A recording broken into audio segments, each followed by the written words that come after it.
Hello and welcome to the ARC Beacon, a regular video advocacy report for California's disability community. I'm Jordan Lindsay, Executive Director of the ARC of California, and I'll be bringing you these timely updates on policies, legislation decisions that impact children and adults with developmental disabilities, their families, and the workforce that supports them. Through these updates, we're going to shine a light on what's happening at both the state and federal levels, share opportunities for you to get involved and work together to advance essential supports and services. Thank you for being a part of our community and using your voice. For this week's video update, I want to speak directly to you today following recent statements made by our national leaders about the causes of autism. At the ARC of California, we believe that when public officials talk about the human experience, their words carry great responsibility. Words can either uplift and words can harm, and it is essential that we always lead with truth, respect, and humanity.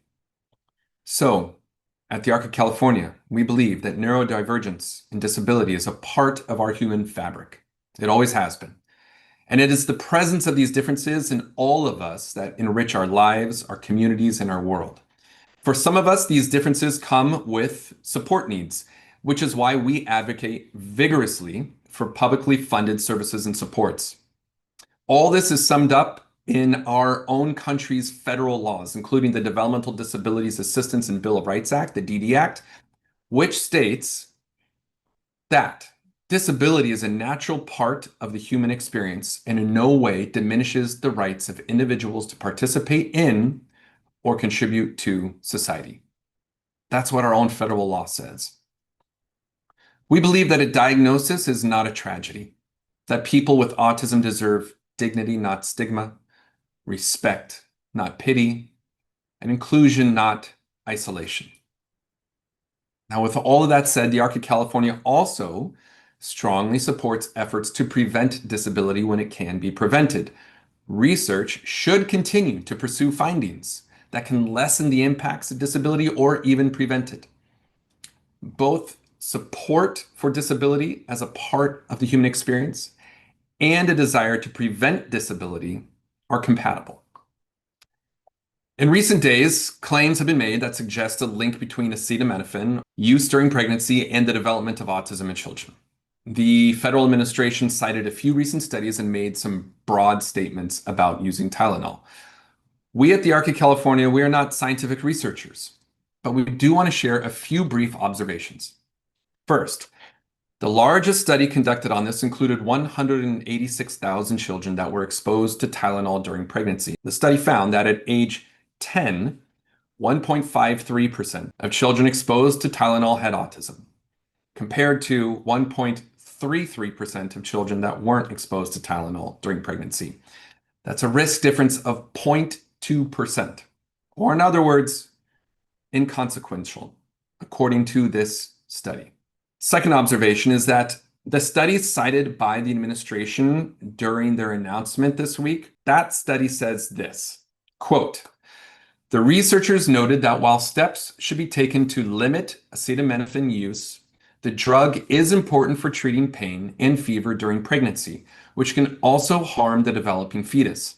High fever can raise the risk of neural tube defects in preterm birth. We recommend judicious acetaminophen use, lowest effective dose, shortest duration, under medical guidance, tailored to individual risk-benefit assessments rather than broad limitation," end quote.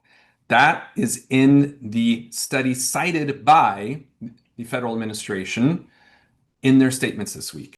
Third observation from us is that we have heard from many mothers this week who are feeling guilt.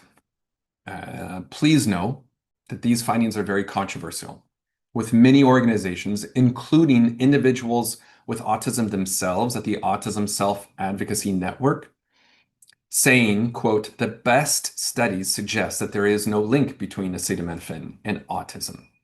We know that guilt is destructive, and we know how powerful mothers are. Please know that we are here to advocate for you. A final observation from us is that science and the developmental disability community have a complicated history. It wasn't too long ago that the medical community said that the cause of autism was affectionless mothers. And even the eugenics movement and forced sterilization, which is in our very recent past, used science to support its arguments.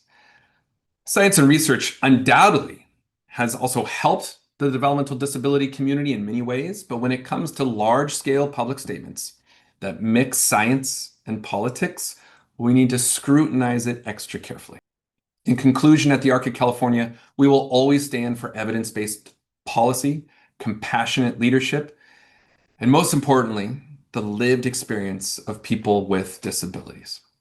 If you're a parent, person with a disability, or part of our disability community workforce, we see you and we support you. Thank you for watching. We'll be back with more updates so you can stay informed and engaged during this important time for our community. And until next time, be well.